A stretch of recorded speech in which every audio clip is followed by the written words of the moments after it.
Hello my all dear student, कैसे हैं आप सब। वेलकम आप सभी का बिहार बोर्ड एजुकेशन पर। और जैसे कि आप सभी को पता होगा, हम लोग जो है मॉडल पेपर का सॉल्यूशन कर रहे हैं।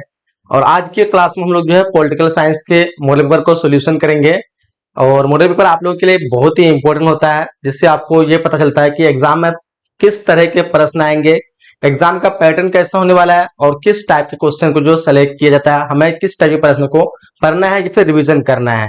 यहाँ पे आपको सिलेबस के साथ साथ क्वेश्चन का पैटर्न, क्वेश्चन का लेवल और साथ ही साथ आपको ये पता चलता है कौन से चैप्टर से किस तरह के प्रश्न बन सकते हैं। तो इसलिए आप लोग को मॉडल पेपर का सॉल्यूशन मैं करने आया हूँ। यहाँ पे सारे क्वेश्चन काफी इंपॉर्टेंट होगा, जो भी 2024 के एग्जाम दे रहे हैं उसी पैटर्न में मैंने बनाया है। और इसको आप लोग अच्छी तरह से पूरा रिवीजन कर लेना है, अच्छी तरह से पूरा देख लेना है और एक एक क्वेश्चन आप लोग नोट कर लेना है। ठीक है, स्टार्ट करते हैं आज का क्लास में लोग का पॉलिटिकल साइंस का। हमने इससे पहले जो बाकी क्लास जो है करवा दी है, अगर आप लोग नहीं देखे हैं तो वो भी देख लीजिएगा। ठीक है, एंड फिलहाल जो है आज हम लोग पॉलिटिकल साइंस को करने जा रहे हैं।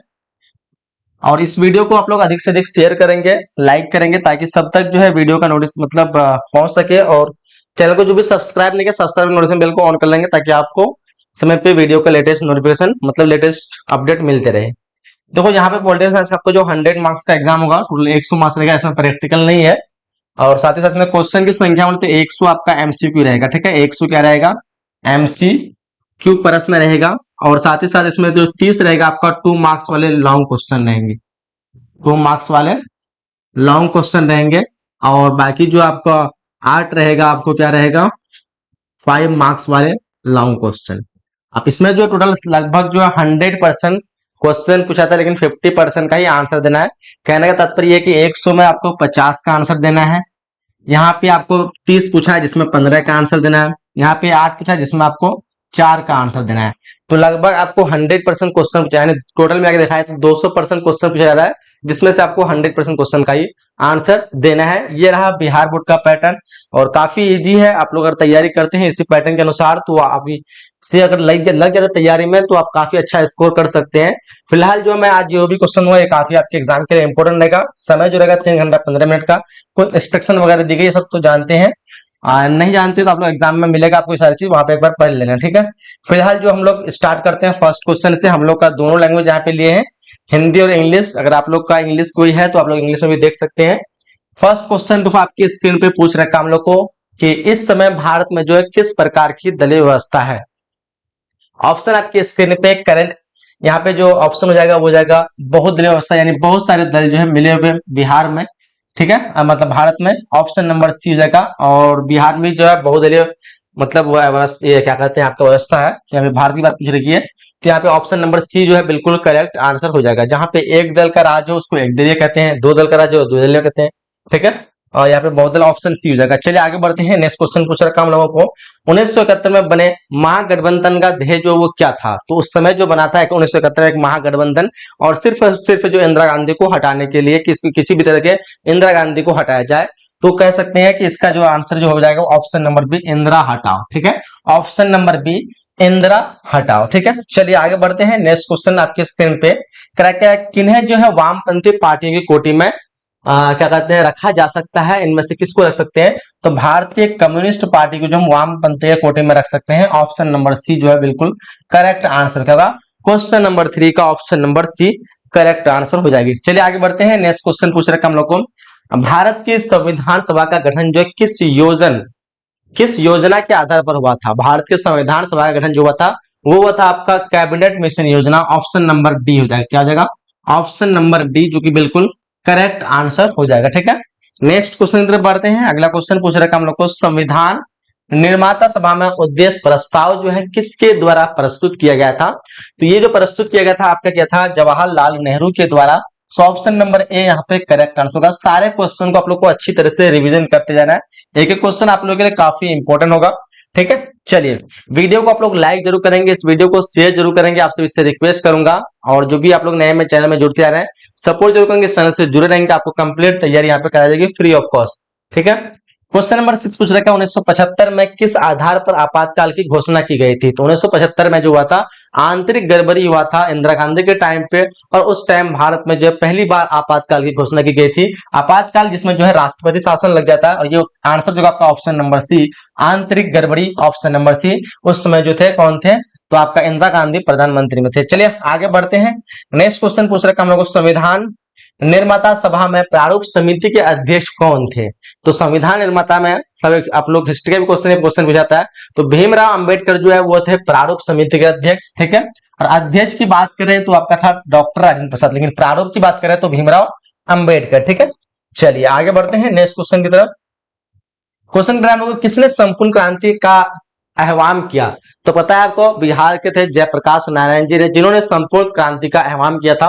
सो ऑप्शन नंबर यहाँ पे बी जो है बिल्कुल करेक्ट आंसर जाएगा, जयप्रकाश नारायण, ठीक है। चलिए आगे बढ़ते हैं। नेक्स्ट क्वेश्चन पूछ रखा हम लोग को, भारतीय नागरिकों को जो है कितने मौलिक अधिकार प्राप्त है? भारतीय नागरिकों जो पहले जो था 7 था, लेकिन अभी जो है 6 मौलिक अधिकार प्राप्त है, जिसमें संपत्ति का अधिकार जो हटा दिया गया था। अभी आपको आगे में क्वेश्चन शायद वो मिल सकता है। चलिए आगे क्वेश्चन करा हम लोगों को कि निम्न में से कौन मौलिक अधिकार नहीं है? ये संपत्ति का अधिकार जो कि मौलिक अधिकार से हटा दिया था, अब इसलिए जो 6 है ऑप्शन यहाँ पे डी जो है करेक्ट आंसर हो जाएगा, ठीक है। चलिए आगे बढ़ते हैं। नेक्स्ट क्वेश्चन पर हम लोग को, कानून का समान संरक्षण जो है वाक्य ये कहां से लिया गया है? तो ये कानून का समान संरक्षण वाक्य जो है अमेरिका से लिया गया है। सो ऑप्शन नंबर ए यहाँ पे करेक्ट आंसर मानेंगे, ऑप्शन नंबर ए अमेरिका, ठीक है। चलिए आगे बढ़ते हैं। कह रहा हम लोग को कि वयस्क मत अधिकार से क्या तात्पर्य है? यानी वयस्क का मतलब होता है जो 18 साल से, क्या जिसका एज 18 साल हो जाए वो वयस्क कहलाता है। अब इसका तात्पर्य क्या होगा? तो कभी कोई आप लोग मानते हैं कि 18 वर्ष के वयस्क का मताधिकार, ये नहीं होगा आपका, ठीक है। तो ध्यान रखिए, यहाँ पे वयस्क का मतलब ही होता है 18 वर्ष, ठीक है। तो जब वयस्क का मताधिकार से 18 वर्ष से मत अधिकार पूछा है, तो इसमें और एक सेंटेंस जुड़ेगा जिसको हम ये कह सकते हैं ऑप्शन नंबर 3, है ना। जनसंख्या के सभी वयस्क, वयस्क मतलब 18 साल हो गया, जनसंख्या के सभी 18 वर्ष के, चाहे वो स्त्री हो या पुरुष हो, मत देने का समान अधिकार, इसको हम कहते हैं वयस्क मत अधिकार। Option number C correct answer हो जाएगा। आगे बढ़ते क्वेश्चन पूछ रखा हम लोग को, प्रतिनिधि लोकतंत्र का जो आधार वो है क्या है? प्रतिनिधि लोकतंत्र का आधार जो है वो है लोकसभा। क्या है वो? लोकसभा। आपका ऑप्शन नंबर सी यहाँ पे करेक्ट आंसर करेंगे, क्या जाएगा? Option number C. आगे बढ़ते हैं। नेक्स्ट क्वेश्चन कह रहा हम लोग को कि प्रतिनिधि सरकार की प्रमुख विशेषता जो वो क्या है? बताओ यहाँ पे प्रतिनिधि सरकार की प्रमुख विशेषता की बात करें तो आंसर आपका जो है संघात्मक सरकार। क्या जाएगा आपका? संघात्मक सरकार। ऑप्शन नंबर बी जो है बिल्कुल करेक्ट आंसर मानेंगे इस क्वेश्चन का, ठीक है। ऑप्शन बी जो है क्वेश्चन नंबर 14 का। चलिए जी आगे बढ़ते हैं। नेक्स्ट हम लोग को मुख्य चुनाव आयुक्त जो तथा अन्य चुनाव आयुक्त की नियुक्ति जो है किसके द्वारा की जाती है? मुख्य चुनाव आयुक्त तथा अन्य चुनाव आयुक्त की नियुक्ति जो की जाती है वो की जाती है आपके राष्ट्रपति के द्वारा या फिर लोकसभा अध्यक्ष। क्या जाएगा? क्वेश्चन नंबर 15 का जो आंसर हो जाएगा आपका ऑप्शन नंबर ए जाना चाहिए, राष्ट्रपति के द्वारा, ठीक है। Option number A. चलिए आगे बढ़ते हैं। नेक्स्ट क्वेश्चन का हम लोग को कि मुख्य चुनाव आयुक्त का कार्यकाल जो है कितना होता है? तो चाहे वो 6 वर्ष हो या 65 वर्ष की आयु, जो भी पहले हो, ऑप्शन नंबर बी यहाँ पे जो है करेक्ट आंसर करेंगे, ठीक है। Option number B. चलिए नेक्स्ट क्वेश्चन, भारत के जो प्रधानमंत्री होते हैं वो क्या होते हैं? तो भारत के प्रधानमंत्री जो होते हैं वो नियोजित किए जाते हैं, ठीक है। ऐसे नहीं कि उसको निर्वाचन, उसको मतलब हम लोग वोट डायरेक्ट कर सकते हैं, डायरेक्ट वोटिंग कर सकते हैं, ठीक है। भारत के प्रधानमंत्री जो हो क्या होते हैं? नियुक्त होते हैं, ठीक है। और निर्वाचित जो होते हैं भारत के जो है लोकसभा होते हैं। और लोकसभा जैसे जो हम जिसको जिसको अधिक लोकसभा की सीट होती है और वो जिस जिस लोकसभा से मतलब उसका जो कह रहा है कि मतलब ये कि हम लोग जो निर्वाचित करते हैं लोकसभा को करते हैं, और लोकसभा जो डिसाइड करता है कि हमको प्रधानमंत्री किसको बनाना है, ठीक है। हम लोग जो इलेक्शन करते हैं, जो भी वोट देते हैं, तो हम लोग लोकसभा में देते हैं, ठीक है।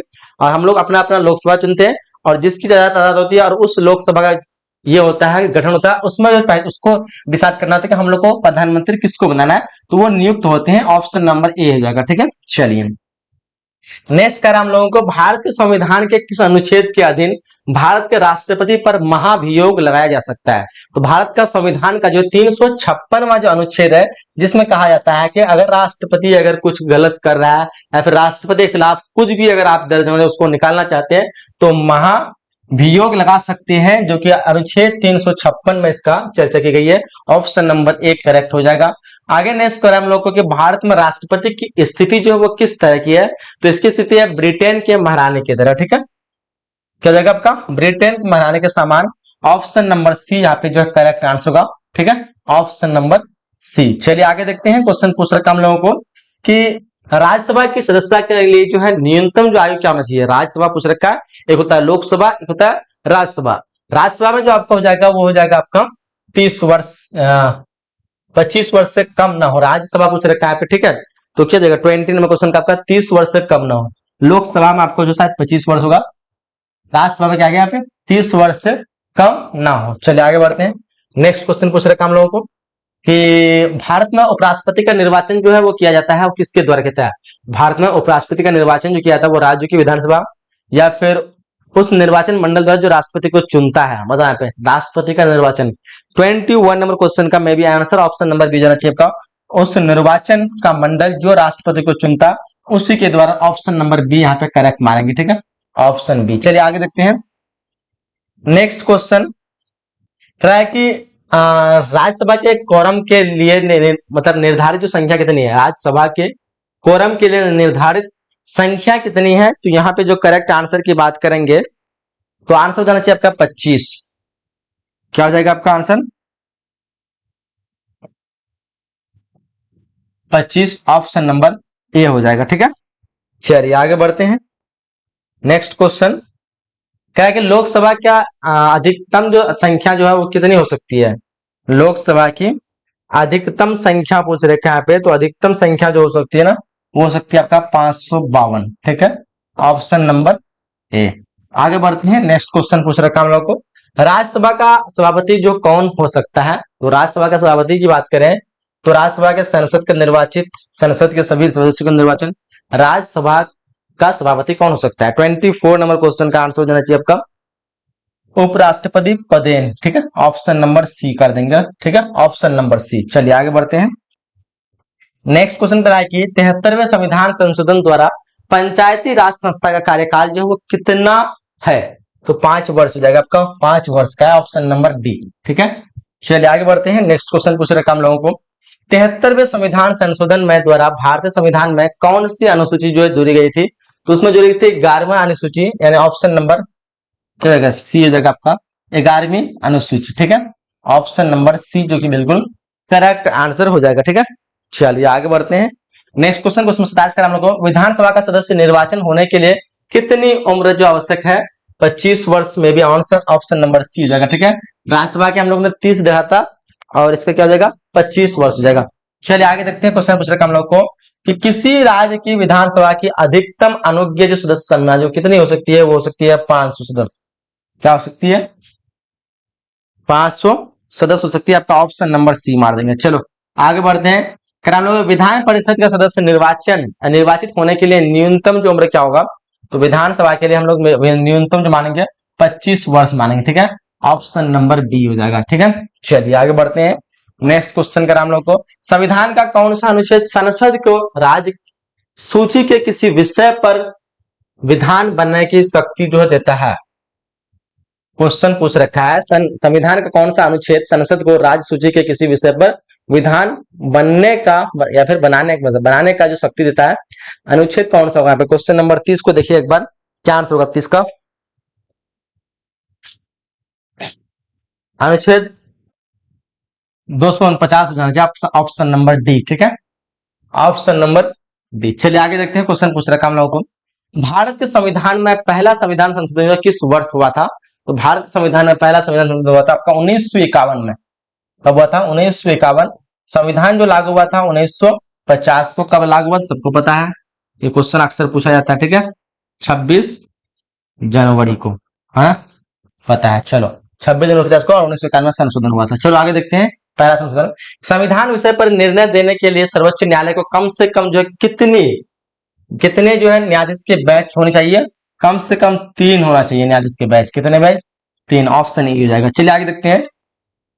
बलवंत राय मेहता समिति प्रतिवेदन में पंचायती राज संस्थाओं को कितने स्तरों पर करने का सुझाव दिया था? देखो यहाँ पे बलवंत राय मेहता समिति, मतलब 33 नंबर क्वेश्चन का जो आंसर हो जाना चाहिए वो जाना चाहिए आपका त्रिस्तरीय, ठीक है, ऑप्शन नंबर सी जाना चाहिए त्रिस्तरीय, ठीक है। चलिए आगे देखते हैं। क्वेश्चन पूछ रखा हम लोगों को, निम्नलिखित में से किस दल ने हिंदी विरोधी आंदोलन का संचालन किया था? डीएमके हो जाना चाहिए आपका, ऑप्शन नंबर यहाँ पे डी करेक्ट हो जाएगा, डीएमके। नेक्स्ट क्वेश्चन कर हम लोग को, बाबरी मस्जिद का विध्वंस जो किस वर्ष 1992 को? ऑप्शन नंबर सी जाएगा 1992। नेक्स्ट क्वेश्चन पूछ रखा हम लोग, भारत संघ में अवस्थित अधिकार जो है, भारत संघ में जो है क्या कहता है अवशिष्ट अधिकार जो है वो किसके पास है? 36 नंबर क्वेश्चन देखिए यहाँ पे, इस क्वेश्चन का आंसर होना चाहिए आपका केंद्र के पास है। किसके पास है? केंद्र के पास है, ऑप्शन नंबर सी हो जाएगा। चलिए आगे देखते हैं, नेक्स्ट क्वेश्चन का नाम है संविधान की प्रस्तावना के अनुसार भारत में प्रभुत्व संपन्न जो है राज्य है, क्योंकि क्योंकि क्या होगा यहाँ पे, देखो यहाँ पे 37 नंबर क्वेश्चन, क्योंकि उसका दायित्व है कि अंतरराष्ट्रीय व सुरक्षा के रखरखाव में अपना योगदान दे। आपका ऑप्शन डी हो जाना चाहिए। क्या होगा? Option D. संविधान के प्रस्तावना के अनुसार भारत प्रभुत्व संपन्न राज्य है, क्योंकि उसका दायित्व है कि वह अंतरराष्ट्रीय जो है शांति और सुरक्षा के रखरखाव में अपना योगदान दे। चलिए आगे देखते हैं, क्वेश्चन पूछ रखा है क्वेश्चन नंबर यहाँ पे 38, संविधान के किस संशोधन ने मौलिक कर्तव्य को जोड़ा? मौलिक कर्तव्य को जोड़ा था आपका 1976 का 42वां संविधान संशोधन। बताइए 38 नंबर क्वेश्चन का क्या आंसर होगा? ऑप्शन नंबर सी होना चाहिए, 1976 का 42वां संविधान संशोधन। नेक्स्ट का हम लोग को भारत मुख्यतः एकात्मक राज्य है, इसका विचार क्या कहते विचार के प्रतिपादक जो है कौन है? बताइए। यहाँ पे 39 नंबर क्वेश्चन पूछ रखा है, आपका क्या आंसर होगा? 39 का जो आंसर हो जाना चाहिए आपका, हो जाना चाहिए क्या होगा? डी बासु। डी बासु, क्या बोलते हो आप लोग? ऑप्शन ए करेक्ट मार देंगे। चलो आगे देखते क्वेश्चन पूछ रखा हम लोग को, संघात्मक ढांचे के लिए जो है अपरिहार्य लक्षण जो है वो क्या है? तो यहाँ पे न्यायालय उपयुक्त तीनों या फिर सर्वोच्च संविधान की सर्वोच्चता। 40 नंबर क्वेश्चन का जो आंसर उपयुक्त तीनों होना चाहिए, आपका ऑप्शन नंबर डी। ठीक है, ऑप्शन नंबर डी करेक्ट करेंगे। चलो आगे देखते हैं, नेक्स्ट क्वेश्चन का हम लोग को कि भारतीय संविधान में समवर्ती सूची के प्रेरणा किस देश से ली गई है? भारतीय संविधान में समवर्ती सूची की प्रेरणा जो किस देश से ली गई है? 41 नंबर क्वेश्चन को देखें यहाँ पे, इस क्वेश्चन का आंसर क्या होगा? तो 41 का करेक्ट आंसर की बात करेंगे तो आंसर हो जाना चाहिए आपका ऑप्शन नंबर सी, ऑस्ट्रेलिया से। Option number C. Next question, question number 42 हम लोग को, निम्न में से कौन समवर्ती सूची का विषय है? समवर्ती सूची का विषय जो सिक्का जेल हो जाना चाहिए, आपका option number C. Option number C. Next question का हम लोग को कि भारत में लोकतांत्रिक केंद्रीय विकेंद्रीय का सुझाव जो किस समिति ने दिया था? तो आपका आंसर हो जाएगा बलवंत मेहता समिति। क्या बोलते हो? 43 नंबर क्वेश्चन का आंसर होना चाहिए बलवंत मेहता समिति। ऑप्शन नंबर बी हो जाना चाहिए। चलो तो आगे देखते हैं, नेक्स्ट क्वेश्चन का हम लोगों को कि 73वें संविधान संशोधन द्वारा 11वीं अनुसूची में पंचायती राज की संस्था में कितने जो है कार्य सौंपे गए थे? क्या होगा? 44 नंबर क्वेश्चन का जो आंसर होना चाहिए आपका वो हो जाएगा 29 कार्य सौंपे गए थे। ठीक है, ऑप्शन नंबर डी हो जाएगा 29 कार्य। नेक्स्ट क्वेश्चन का हम लोगों को कि संविधान संशोधन की प्रक्रिया का वर्णन जो किया गया है वो किस में किया गया था?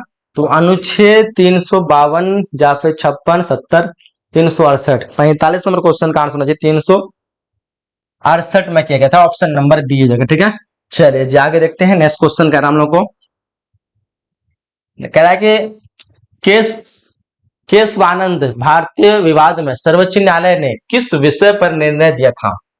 केशवानंद भारतीय विवाद में सर्वोच्च न्यायालय किस विषय पर निर्णय दिया था? 46 नंबर क्वेश्चन को देखेंगे, यहाँ पे आंसर जो होना चाहिए आपका संसद मौलिक अधिकारों में संशोधन नहीं कर सकती है। ऑप्शन ए मारेंगे यहाँ पे। ठीक है, नेक्स्ट क्वेश्चन कर हम लोग को कि ऑन लिबर्टी पुस्तक के लेखक कौन है? तो ऑन लिबर्टी पुस्तक के लेखक की बात करें तो क्या होगा? जे.एस. मिल होगा या फिर प्लेटो होगा, मार्क्स होगा। 47 नंबर क्वेश्चन का आपका होना चाहिए जे.एस. मिल हो जाएगा। ठीक है, ऑप्शन नंबर ए हो जाएगा जे.एस. मिल। नेक्स्ट क्वेश्चन कह रहा है कि मनुष्य स्वतंत्र उत्पन्न होता है किंतु सर्वत्र वह बंधनों में बंधा हुआ है। किसने कहा? ये कहा था आपका रूसो। किसने कहा था? रूसो। 48 का आंसर हो जाएगा option number C. Next question कर हम लोगों को कि प्लेटो ने न्याय शब्द का प्रयोग जो किस अर्थ में किया था? 49 नंबर क्वेश्चन को देखेंगे यहाँ पे, इस क्वेश्चन का आंसर हो जाना चाहिए आपका ऑप्शन नंबर सी हो जाएगा आर्थिक न्याय। ठीक है, ऑप्शन नंबर सी हो जाएगा। चलिए आगे देखते हैं, नेक्स्ट क्वेश्चन पूछ रखा हम लोगों को, निम्नलिखित में से किस आधार पर एक देश की नागरिकता प्राप्त की जा सकती है? और देखो यहाँ पे जो कंफ्यूज हो सकता है आप लोग को, जन्म, एक मिनट, हालांकि निम्नलिखित में से किस आधार पर एक देश की नागरिकता प्राप्त की जा सकती है? तो यहाँ पे कोई जन्म और यहाँ पे किसी का सोचा होगा सरकारी सेवा, उपयुक्त सभी मानेंगे, लेकिन उपयुक्त सभी नहीं होगा। आपका जो मेन जो होगा वो निश्चित निवास, जब तक निश्चित निवास नहीं हुआ न उसको सरकारी सेवा मिलेगा। जन्म होने से नहीं होगा, जन्म होकर कहीं चले गया तो फिर वो भी जो है नागरिकता नहीं मानती है। तो यहाँ पे जो है आपका ऑप्शन ए जो है निश्चित निवास होना चाहिए। चलिए आगे देखते हैं, कर हम लोग को भारतीय नागरिकता अधिनियम कब पारित हुआ था? देखो यहाँ पे क्वेश्चन नंबर 51 का जो करेक्ट आंसर की बात करेंगे तो ऑप्शन जाएगा आपका सी 1955 को। ठीक है, ऑप्शन नंबर सी जगह। कितना मिनट का हो गया वीडियो? लगभग 20 मिनट का हो गया है। क्या करें, बाकी सब क्वेश्चन को कवर किया जाए या फिर इसी तक इन करते दूसरा सेकंड पार्ट ना जाए? मेरे ख्याल से जो है काफी लॉन्ग होगा। और इस तरह हम लोग ने हिस्ट्री में भी लगभग 50 क्वेश्चन किए हैं, ज्योग्राफी में हम लोग 12 क्वेश्चन तो कर लिए हैं, लेकिन पॉलिटिकल साइंस में हम लोग जो है 85 क्वेश्चन रखते हैं क्योंकि 100 क्वेश्चन है और टाइम जो लगभग 40 मिनट पड़ जाएगा। 20 अभी हो गया, 40-45 मिनट हो जाएगा। ज्यादा लंबा नहीं करेंगे, हम लोग पार्ट 2 बनाएंगे। आप लोग इस वीडियो को अधिक से अधिक लाइक करेंगे, अधिक से अधिक शेयर कीजिए। ठीक है, चैनल पर जो भी नए चैनल को सब्सक्राइब कीजिए। हम लोग मिलते हैं इसी तरह के नेक्स्ट वीडियो के साथ। जब तक के लिए जय हिंद, जय Bharat and thanks for watching.